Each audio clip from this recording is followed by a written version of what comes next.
SL vision प्रस्तुत आणि रवी जाधव दिग्दर्शित टाइम पास या अर्थातच टीपी हा सिनेमा आज रिलीज झाला आणि ओपनिंगलाच या सिनेमानं हाऊसफुलचा बोर्ड झळकावला। केतकी माटेगावकर आणि प्रथमेश परबची प्रमुख भूमिका असलेल्या या सिनेमाला प्रेक्षकांनी पसंतीची पावती दिली आहे। सिनेमातले डायलॉग्स गाणी साऱ्यांनाच प्रेक्षकांनी पसंती दर्शवली। प्राजक्त आणि दगडूची केमिस्ट्री प्रेक्षकांनाही भावली आहे।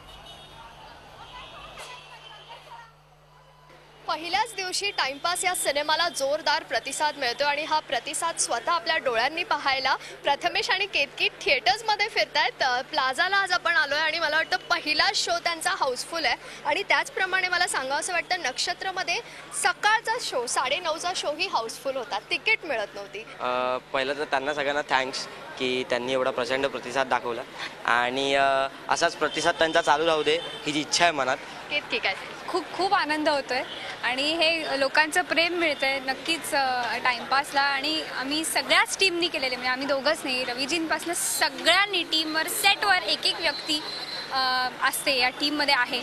या सगळ्या टीमनी केलेले कष्ट त्याचं कुठेतरी चीज होताना दिसतंय, हे पाहून खूप बरं वाटतंय। संडेपर्यंत सिनेमा हाऊसफुल आहे आणि त्याचबरोबर एक सिनेमा ज्याने इतिहास क्रिएट केला शोले, तो सिनेमा पुन्हा एकदा 3Dच्या फॉर्मॅटमध्ये रिलीज होतोय, पण तरीही टीपी त्याला जोरदार टक्कर देते। मला वाटतं एक अभिमानाची बाब आहे। हो नक्कीच, कारण शोलेसारख्या मूवीला टक्कर देणं खूप मोठी गोष्ट आहे आमच्यासाठी। आणि मी निघालो तेव्हा पण माझे पाय थरथरत होते आणि माझे इथे आल्यानंतर जरा समाधान आहे की अरे यार एवढा मोठा क्राऊड आहे इकडे, खूप बरं वाटतं। खूप छान। आणि मी स्वतः हा शोले खूपदा बघितला, त्यामुळे मला माहिती आहे की शोले सुद्धा किती लोकांच्या जवळ आहे।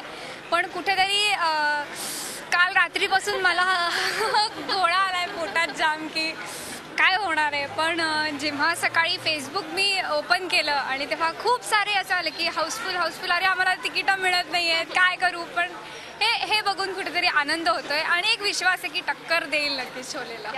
चलो ऑल द बेस्ट या सिनेमासाठी। Thank you very much.